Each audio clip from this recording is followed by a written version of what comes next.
বিকেলে কিছু snacks ready করব, যে কারণে চলে গেলাম সুপার শপে।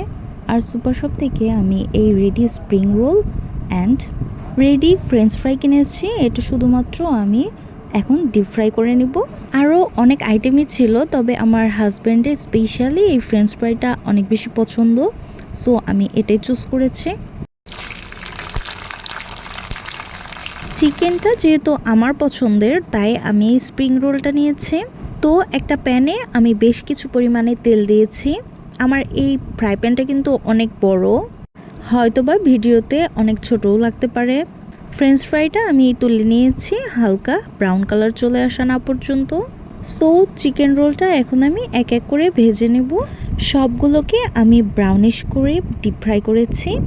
কিচেন টিস্যুর উপরে এগুলোকে তুলে নিয়েছি যাতে করে এক্সট্রা তেলগুলো ঝরে যায়। দেন এগুলোকে আমি আবার black pepper, salt and sauce দিয়ে পরিবেশন করেছি। তো সল্ট অ্যান্ড ব্ল্যাক পেপারটা আমি উপরে ছিটিয়ে শেক করে নিয়েছি। আর ম্যাকডোনাল্ডসের এই কারি সসটা কিন্তু অনেক বেশি মজা, আমার অনেক বেশি পছন্দের। এই তো আমাদের স্ন্যাক্স রেডি। দুজনে মিলে ভিডিও দেখছি আর স্ন্যাক্স এনজয় করছি। আপনাদের কাছে কেমন লেগেছে আজকের ভিডিওটা অবশ্যই জানাবেন। আজকের ভিডিওটা এ পর্যন্তই, দেখা হচ্ছে অন্য কোনো ভিডিওতে। আল্লাহ হাফিজ।